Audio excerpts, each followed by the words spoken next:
Okay, so we're going to cover topic 3 today, which is on axial load. We're going to have two objectives for this topic, which are to, one, determine deformation of axially loaded members, which I will discuss what those are in the next couple of slides. And we're also going to solve for reactions when we don't have enough equations of equilibrium. So we call these kind of indeterminate systems. So the first thing I want to go over actually is, what is an axially loaded member? Okay, so I'm going to draw a member here, and we call this axis the long member of the axis. This is the longitudinal axis here. So any member that is loaded along the longitudinal axis, this is load, we call this an axially loaded member. Okay, another example would be if we were to take this member, kind of draw it over here, and flip it over like this, then the longitudinal axis would be right here. Okay, and there's a really common type of axially loaded member that we use in structural design, and that is a column. So this is a column that I'm drawing. So here would be the load, and this is also an axially loaded member. So it's any member that is loaded along that longitudinal axis. Okay. So the first thing we're going to talk about is elastic deformation. And you guys remember this from the previous topic, I hope, that whenever we're talking about elastic deformation, that means that Hooke's law still applies. So we can still use this idea of Hooke's law, which is force is equal to the stiffness coefficient times the displacement, right? And we also have stress is equal to modulus of elasticity times epsilon, and we have epsilon is equal to delta L over L. So we're still going to be using all of these concepts that we talked about in the previous topics to talk about axially loaded members here. Okay. So the first thing I want to go over, I want to see if I actually, here we go. The first thing I want to go over is, what does this elastic deformation in an axially loaded bar or member look like? Okay, so what I'm going to do is I'm going to draw a pretty generic form of an axially loaded member, and I'm going to show you why I'm drawing it in this way in just a second here. Okay, so the reason I'm not drawing this as just a straight member like this is because I want to draw, or I want to derive this equation for any generalized member shape.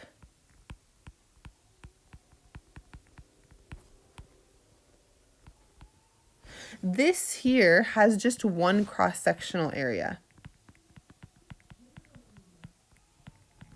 But I want to make sure that if we have a changing cross-sectional area, that we'd be able to use this equation for that.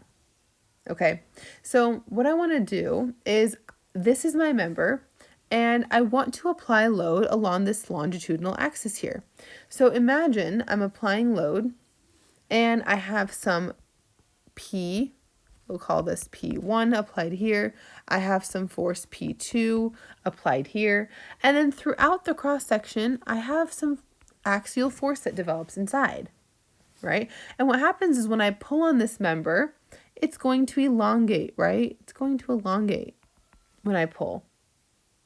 Okay, so what I want to do, and I'll say that this initial length is L, and that the elongation here, this little elongation that happens when I pull on the member, we'll call this delta. I'm going to use lowercase delta to define it. So now what we're going to do is we're going to isolate a small differential element here. And we're going to call this element dx. Okay, and this element acts at any distance x away from that force P1. Okay, and remember this bar here deforms uniformly. Okay. So what we want to get from this is we want to derive an equation, right? We want to derive equation to determine elastic displacement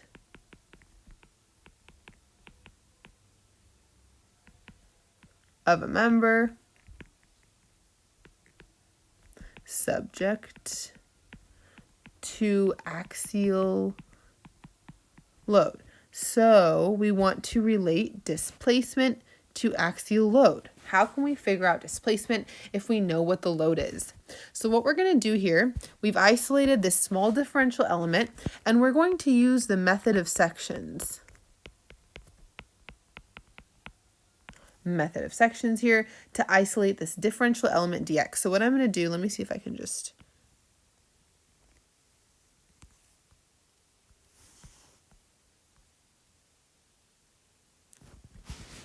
This is my small differential element. Let me get rid of all the other stuff around here that we don't want.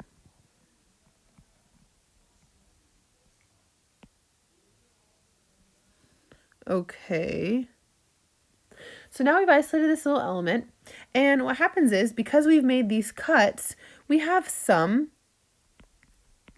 axial force in each direction, right? Whenever we make a cut, we expose axial, shear, and moment. But because right now we're only talking about a bar that's loaded in the axial direction, we don't care about the shear and moment. There's no loading in that direction, okay?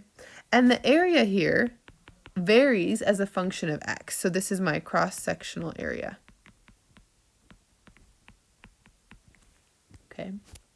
And the little change here, right? Remember, we still have some change that occurs. We're going to call this change here d delta. Okay. And basically, our internal axial force, this P of x, this is equal to our internal... This is our internal axial force here. This is a function of x. It changes along the cross section of the element, or along x of the element, right? Okay. It varies along the length of the element. Okay. And if we generally now are expressing this, the reason this varies along x is because we're using a very general image here of an axial loaded bar, so this can work for any system, remember? So now what we're going to do is we're going to input what we know about stress and strain. So we know that stress is equal to P over area, and in this case we have P as a function of x divided by A as a function of x, and we know that strain is equal to the change, d delta, divided by the initial length, dx. Okay? And if stress, right, is less than our proportional limit or less than our yield, then we know everything is elastic. So that means that we can use Hooke's law. So using Hooke's law, we know that sigma is equal to E of x times epsilon. Why am I using E of x here? Just in case I'm using different material types.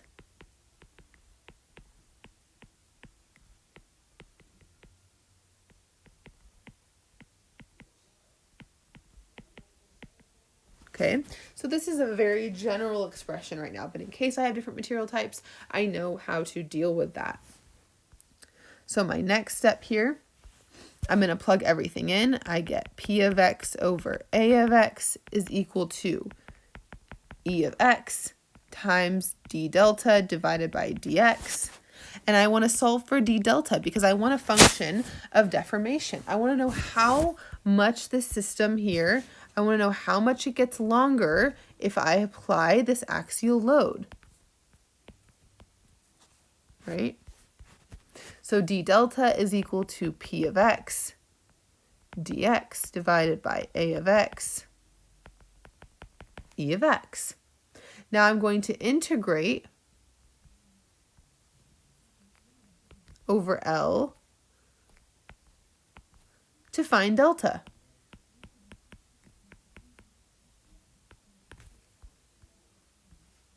And when I do that, I get delta is equal to the integral from 0 to L of P of X over A of X, E of X dx. Okay, and I've basically just solved for this expression that relates my force, P of X, to delta. So let's talk about what each of these are. Delta is equal to my relative displacement. Okay, L is equal to my original length. P of X is my internal axial force. This is super important. Remember, stress is always internal. Axial force at the section located at distance x from one end. Measured from any end, A of X is my cross-sectional area.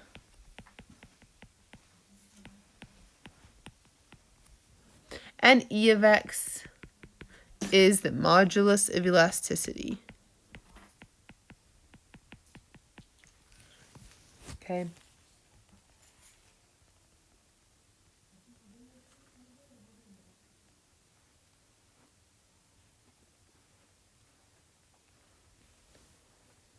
Okay, so now that we have this really general equation, let's simplify it a little bit to more commonly seen cases. So typically, you will not be dealing with P of X. You'll usually be dealing with one force that's applied. So let's make that a constant, okay? And typically, you won't be dealing with changing area. You'll also be dealing with a constant area. So really, most of the time, we're dealing with systems like this. And we have some length. And then we have some P. Okay. And X is measured from one end. And then we have some delta that comes when we pull. So most of the time, we're dealing with constant load and constant area. So again, for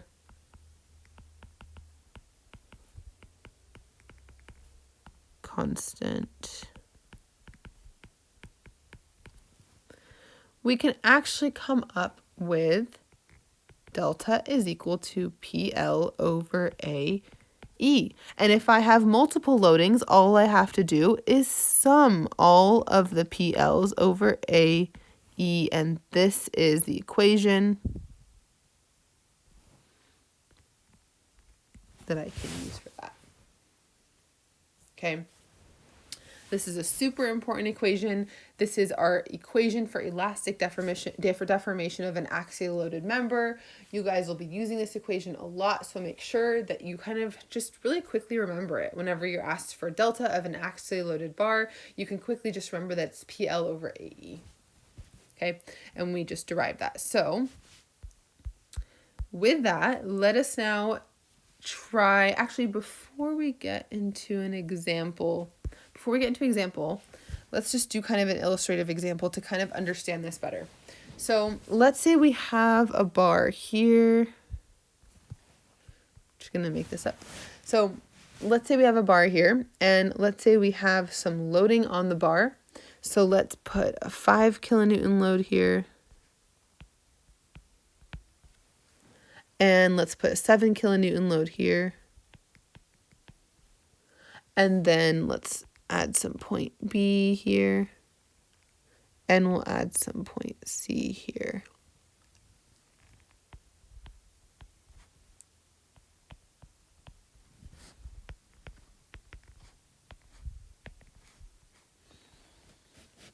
Okay, and we have this distance L from A to B. We have L from B to C, and we have L from C to D. So these are the breaking points here.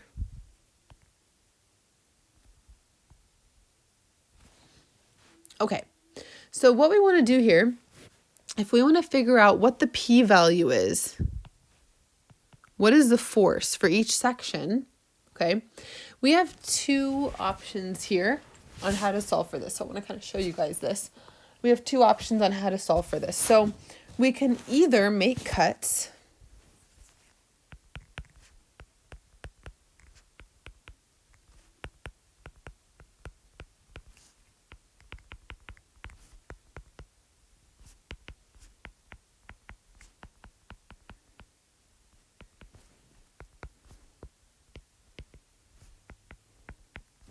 Okay, so let's start by making some cuts here.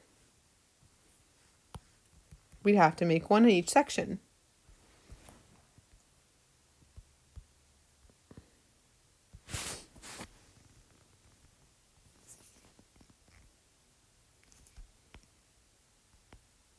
This exposes a PAB. And you can see if I have 5 on this side, I'm going to have 5 on this side. Okay, next cut needs to be in the next section.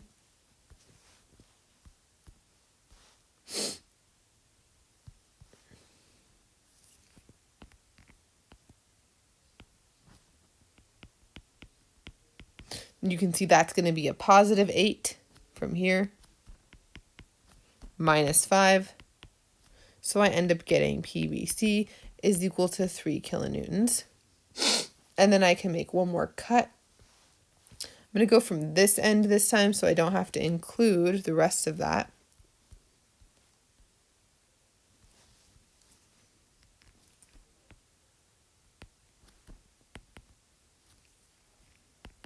And you can see that's just 7. Has to be equal to, oh, whoops, it's compression. I drew it the wrong way. Needs to be compression to even out.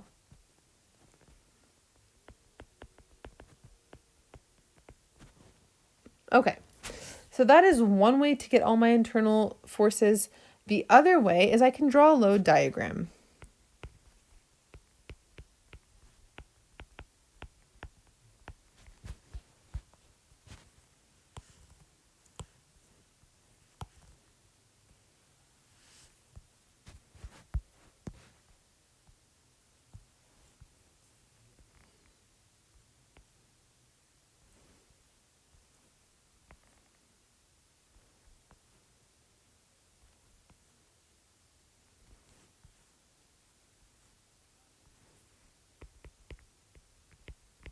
So I am going to start, okay, positive is tension, negative is compression. So because this is pulling, that's in tension, it's going to be a positive 5. I have no change until I get here, and then I get pushed down 8 because now I'm in compression, and that takes me to negative 3. No change until I get pushed down by another 4. That takes me to negative 7. And then no change until I get pushed back up by 7. And these are my values for internal axial load at each point in the system. Okay, so you guys can do either one of these methods or both if you'd like to check, but this is how you can solve for the internal axial load in an axially loaded member. Okay. So now let's go ahead and try an example. Okay, so example 1 here, we have an assembly that consists of an aluminum tube AB with a cross-sectional area of 400 millimeters squared. A steel rod having a diameter of 10 millimeters is attached to a rigid collar and passes through the tube. So I'm going to try highlighting, or let me draw actually. This red part shows the tube. This is an aluminum tube. And inside the aluminum tube, we have a steel rod. I'm going to put in pink. That is a steel rod. Okay. And we're being told that a tensile load of 80 kilonewtons is applied, and we want to know what the displacement of NC of the rod is. And they're giving us the E value and of both aluminum and of the steel. So the first thing you guys need to kind of think about here is if we were to pull on this pink, the pink highlighted steel rod, okay, we're pulling on the rod, and as we pull that rod in tension, it's actually forcing the tube into compression because this part of the tube is moving in this direction, and it's getting stopped at the wall. I'll put a different color there. Actually, I don't want to use pink and confuse you. I'm talking about the red tube. The red tube is going to be pushed inward. So as I pull with tension on the steel rod, I'm actually causing sorry, I keep mixing up the colors here. As I pull in tension on the rod, which is this pink one, I'm actually causing compression in the tube. Okay, so basically, if I want to draw my free body diagrams here, okay, this is of first the rod. I'm going to draw the rod here. And basically, I have 80 kilonewtons. So I'm going to make some cut to see the internal.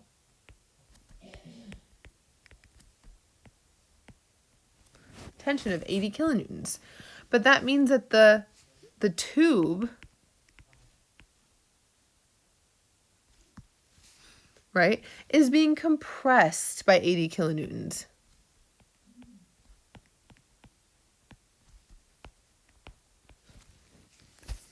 Okay. Now, our delta here, we want to figure out what is our delta of point C with respect to point B. So how much is this point here, a different color here, how much is point C moving as I pull relative to point B here? Right? Because this whole system is going to be moving. So to find that, I can say that this is equal to PL over AE. Okay, so I'm going to plug in here my 80 times 10 to the 3 newtons times the length of the system, which is 0.6, divided by pi times 0.005 squared times 200 times 10 to the 9 newtons per meter squared. And I end up getting an answer of positive 0.003056 meters. Okay, positive means it's elongating. That's what the positive sign tells us. Okay, that means C moves to the right relative to point B. Point C moves to the right relative to point B. So point C here is moving in this direction relative to B. Okay, now we need to figure out, though, that's not the total displacement of C because B is also moving. So we need to figure out how much is B moving.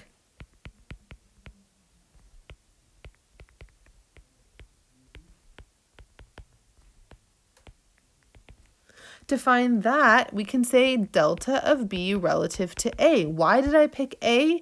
Because A is a fixed support, right? This is a fixed part.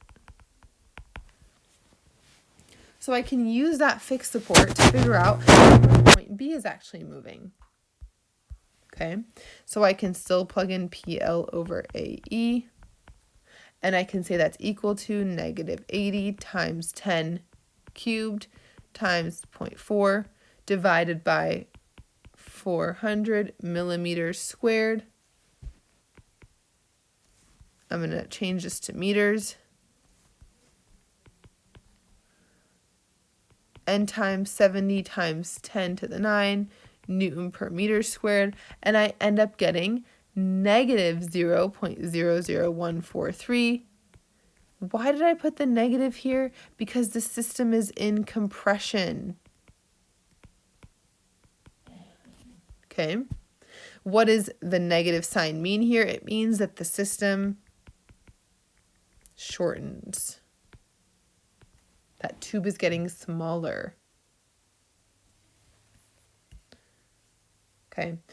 Now, here, both displacements are to the right, because if this is getting smaller, that means that point B is moving from here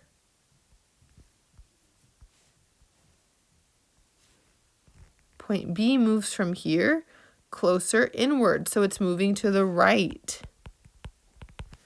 And also, point C is moving to the right. So I need to now add those two displacements. I need to add the displacements.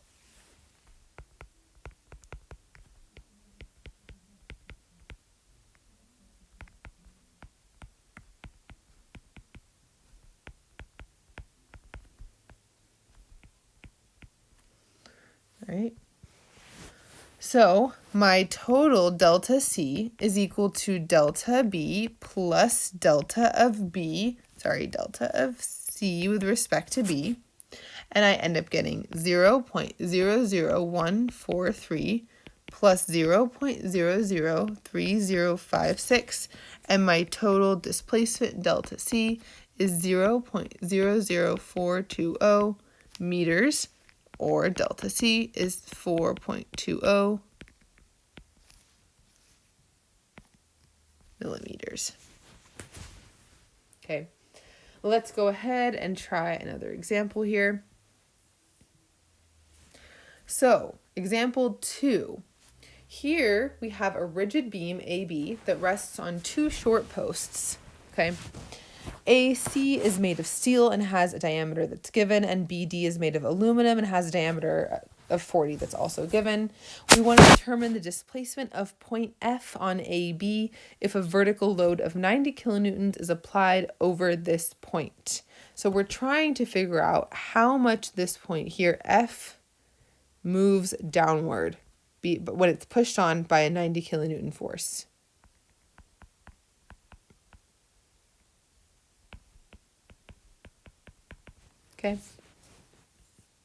Okay. So the first thing I want to draw your attention to here is that this beam AB is called a rigid beam. You might have seen this word a lot in physics or in statics where you say a rigid body, but what does that actually mean? That means that we have uniform displacement.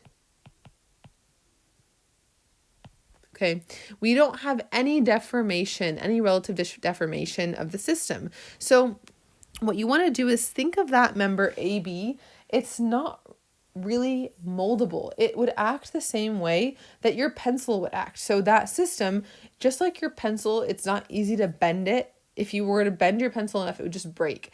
It's not a bendable or deformable system. It's pretty much stiff. Okay, so you want to think of this as stiff.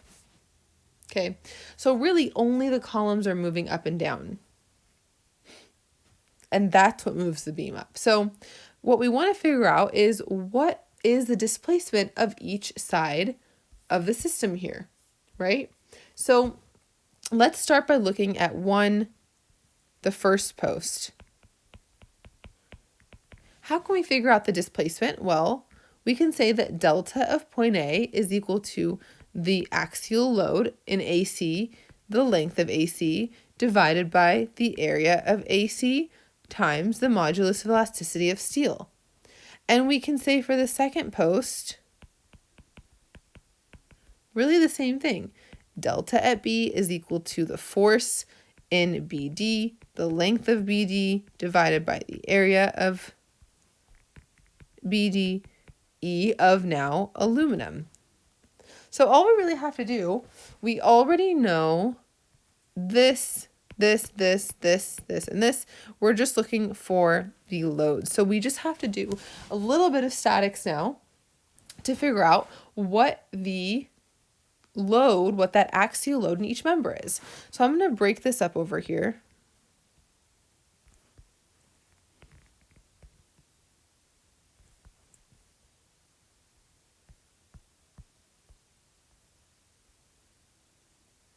And this is my system now, all broken up. So if I have a 90 kilonewton force right here, okay, what I can do is I can sum moments about either point. So we'll call this AY, BY. That's also going to be AY. And this is also going to be BY. And then this here. And this here, AY, BY. So I'm going to go ahead and sum moments about point A.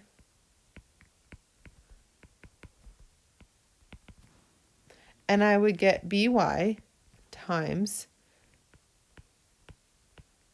600 millimeters minus 90 times 200 millimeters equals 0. I'm just doing that right now for this top system. I'm using this top system to figure it out. And I could solve for BY, and I would get 30 kilonewtons. And then that means that AY has to be 60, summing forces in the Y direction. So if I know that, that means that here, this is post AC. That means AY is 60, which means that PAC is 60. And then for this system here, this is post BD. That means PBD is equal to 30. So I have everything I need now. I can plug in for delta A, and I get, I'm going to use negative 60 because it's in compression, right? It's in compression, it's getting shorter. So negative 60 times 10 cubed newtons times 0.3 meters divided by pi r squared times E. And I end up getting 0.286 millimeters going down.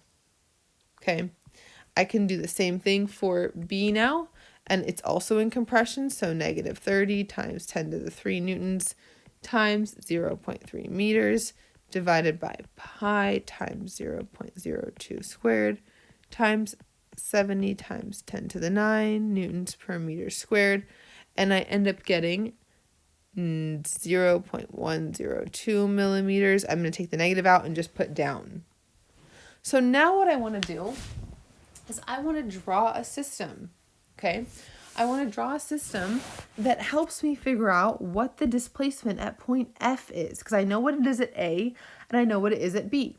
So I'm going to come here on this, I'm going to draw a line that's a center line. If I know point A moves down by 0.286, and I know point B moves down by 0.102, and this is rigid, that means that the beam doesn't really displace it at all. It only just moves down. So I can figure out delta F just by doing similar triangles now, right? So I'm going to copy this image .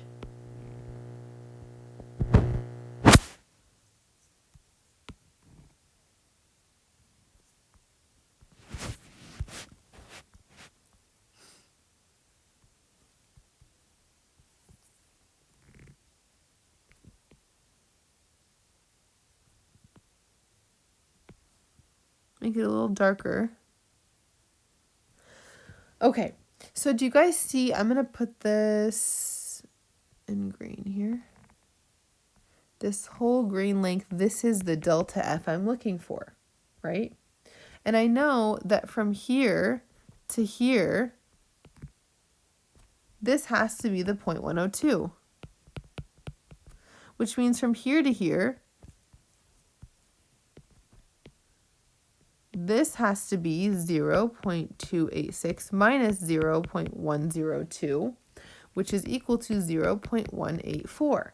And now I can say that the delta F is equal to 0.102 plus 0.184 times 400 over 600. How did I get that? Well, I used similar triangles to get this little portion here.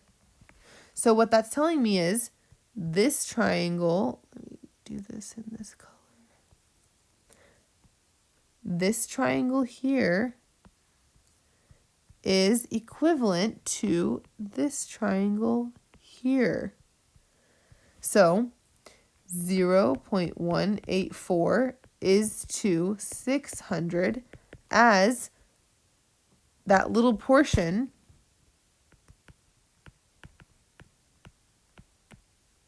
is to 400. Now I cross multiply and I get that the small portion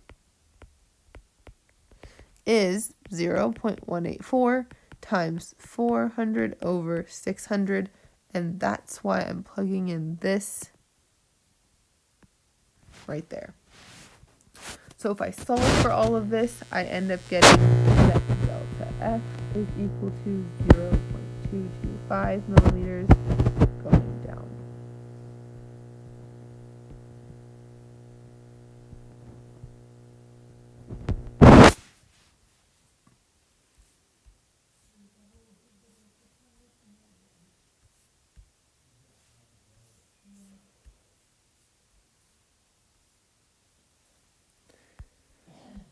Okay, let's stop this video here for today, and we will continue the rest of this in the next video.